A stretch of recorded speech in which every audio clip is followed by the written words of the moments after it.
Usually when we are traveling, what we do, we're taking the children by the car and it's long distances. The children have the mobile in their hand and they are busy with that. So screen exposure time becomes very high. We can take some simple games like this when we are traveling.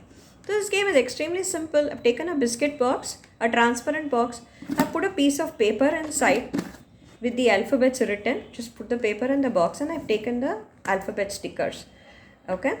So what you have to do is, the child has to see the alphabet here, search for that sticker, and they have to stick it on top of that. That's about all. So this is O. This is an O. So now where's the O? Come on, let's search for the O.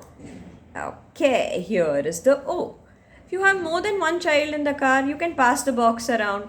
And you say, okay, come on, Abhinav, where is R? You stick the R. Okay.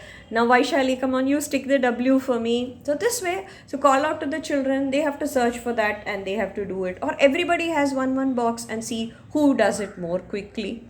So that way you can try it out.